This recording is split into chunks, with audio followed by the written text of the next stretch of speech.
بداية يا أصدقائي، هذا الفيديو هو إذلال لحراس المرمى بسبب السفاحين الموجودين على القائمة اللي راح نذكرها اليوم باللاعبين اللي سجلوا 5 أهداف في مباراة واحدة رسمية. لخصنا هذه القائمة إلى 10 لاعبين فقط. السلام عليكم، وياكم ابن ايوب، ورجعت لكم بفيديو جديد. حبايب قلبي، قبل ما يبدأ الفيديو لا تنسى اللايك والاشتراك وتفعيل جرس التنبيهات حتى نستمر وحتى يوصل لك كل شيء جديد إن شاء الله. يا أصدقائي الأعزاء، كما أعلم وتعلمون وأعلم أنكم تعلمون أنه ليونيل ميسي سجل 5 أهداف ضد باير ليفركوزن في عام 2012 في دوري أبطال أوروبا في مرحلة الإياب من دور 16. وميسي يسدد جول والكرة حارس أبواب ميسي جول. أصبح أول لاعب يسجل 5 أهداف في دوري أبطال أوروبا. أما صاحب المركز الثاني يا صديقي العزيز، كما ذكرنا ليونيل ميسي، يجب أن نذكر كريستيانو رونالدو. لا تخلو القائمة من تواجد الثنائي. في عام 2015 يا صديقي العزيز، وتحديدا في الدوري الأسباني لا ليغا، تواجه ريال مدريد مع غرناطة الأسبانيان، وانتهت المباراة بنتيجة كبيرة وساحقة للنادي الملكي بنتيجة 9 أهداف مقابل هدف.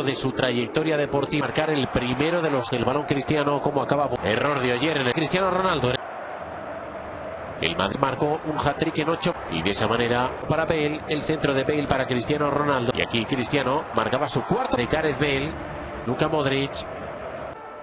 El tropiezo nuevamente en el último suspiro. وغرناطة سجلوا هدف على كاسياس، وكاسياس خرج مستاء وصرح تصريح شهير يا صديقي العزيز انه الفوز 1-0 افضل لي من الفوز 10-1. أما صاحب المركز الثالث يا عزيزي، يعود لنا كريستيانو رونالدو مرة أخرى في نفس العام مع ريال مدريد، وأيضا في الدوري الأسباني وتحديدا ضد أسبانيول، في مباراة انتهت لصالح النادي الملكي ريال مدريد بنتيجة 6 أهداف مقابل 0. وكان رصيد كريستيانو رونالدو من هذه المباراة 5 أهداف.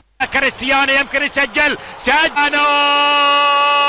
كريستيانو يحطها، تقدم، يسجل كريستيانو رونالدو، يسجل الهدف الثاني، الجول الاول، ولكن يتقدم جاريث بيل، التحول للهاتريك، كان له ما اراد، حولها جول.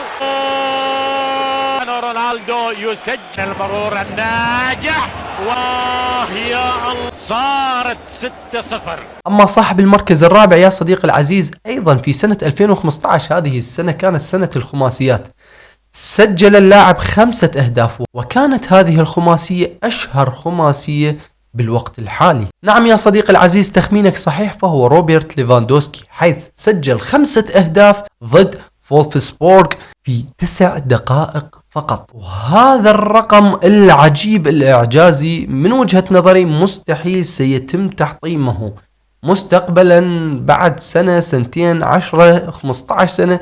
يعني أنا أشوف هذا الرقم جدا جدا صعب. كرة أخرى، جول يا ليفاندوفسكي، جول التاريخي لليفاندوفسكي، ما يسجل كرة صعبة، جول مجنون يا ليفاندوفسكي، فارديولا لا يصدق لها مثيل، رومينيجي بعد ما كان. أما صاحب المركز الخامس يا صديقي، أنا متيقن بنسبة كبيرة جدا أنك لا تعلم من هو هذا اللاعب. لويز أدريانو، لاعب شختار دونيتسك الأوكراني، في المباراة اللي وقعت بين شختار وباتي بوريسوف في عام 2014. نعم يا صديقي العزيز، سبق الخماسيات بعام، وتحديدا في دوري أبطال أوروبا في إياب دور المجموعات، حيث انتهت المباراة بنتيجة 7 أهداف مقابل لا شيء. وكان نصيب لويز أدريانو 5 أهداف من هذه المباراة. لكن يا صديقي العزيز، في مباراة الذهاب أيضا تألق وأبدع وسجل هاتريك، ليكون ناتج المباراتين سجل اللاعب 8 أهداف. Забиває над перевага Шахтаря, стає 4-й м'яч Донецьку. З гольовим відчуттям. 6-й гол Шахтаря. Шутайм.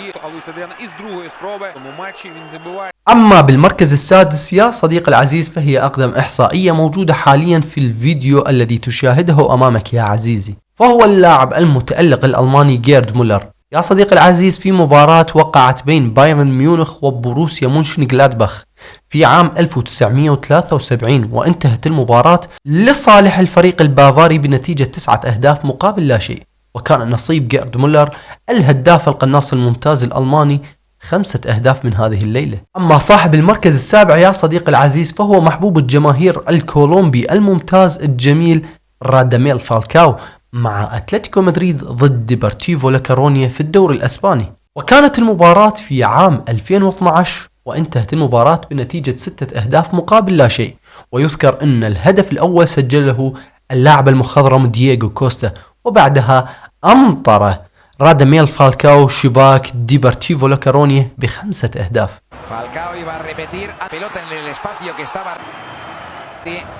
sitúo de Falcao, monumental el marcador con el cual se y sin duda con la posibilidad de acometer y a remachar sobre la misma línea del jugador de Santa Marta. Ahí campeonato español fue Fernando Morientes recortando a Roderick Miranda y a Insua y batiendo por 20 minutos todavía. أما صاحب المركز الثاني يا صديقي العزيز فهو السفاح الفايكنج النرويجي الخارق حاليا إيرلينغ بروت هولاند أو هالاند أو هويلاند كما يدعي حفيظ الدراجي. المباراة جرت بين مانشستر سيتي ضد RB لايبزيغ، وتحديدا في دوري أبطال أوروبا في مرحلة الإياب من دور 16 في عام 2023.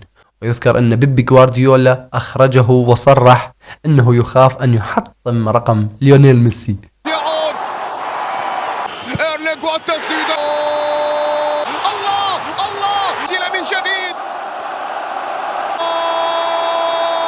ذلك دياش والراسية جول جول جول دياش 5 السادس الله أنت ما زلت في هول الصدمة. أما صاحب المركز التاسع يا صديقي لن نذهب بعيدا، سنبقى في مانشستر سيتي وتحديدا الكون سيرخيو أغويرو. نعم يا صديقي نجم مانشستر سيتي السابق المعتزل حاليا صاحب العملية الجراحية بآخر الأيام سيرخيو أغويرو سجل 5 أهداف ضد نادي نيوكاسل في الدوري الإنجليزي الممتاز في عام 2015 في مباراة انتهت بنتيجة 6 أهداف مقابل هدف، ويذكر أن سيرخيو أغويرو سجل الخماسية ب20 دقيقة فقط.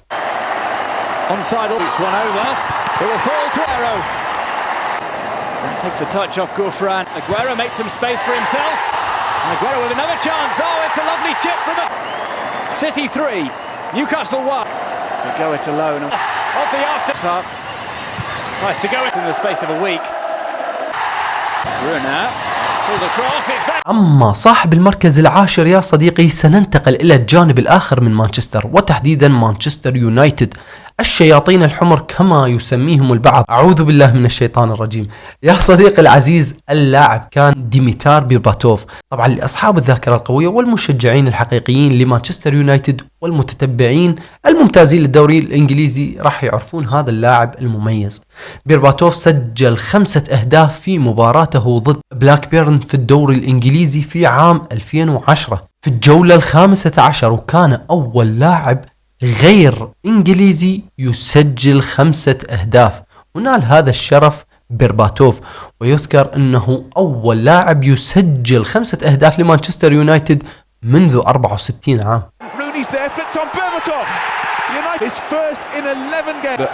Oh dear me. Giving it straight to Berbatov. This could be 3-0 and game over. Pass from Chimbonda. It got what it deserved. So if he can find him. Berbatov hat-trick. It's his second hat-trick of the season. Berbatov. 6 for Dimitar surely. Berbatov again. Berbatov has got 5 goals. وبس حبايب قلب اللي هنا وصلنا لنهاية المقطع. أتمنى المقطع يكون نال إعجابكم. طبعا هذا المقطع جاي أصوره حاليا والساعة أكثر من 3 الفجر، يعني مبين النعاس ممكن على وجهي، لكن حبيت تكون مراضات بيني وبينكم بعد فترة الانقطاع الأخيرة، وإن شاء الله بعد ماكو انقطاع. إذا عجبك المقطع يا صديقي العزيز لا تنسى تضغط زر اللايك وتشترك بالقناة وتشارك هذا المقطع بينك وبين أصدقائك، وخلينا نشوف كم شخص قدرت تحزر من هذه القائمة، وهل تذكر هذه المباريات، وكم كان عمرك، وما اسم السائق. مع السلامة.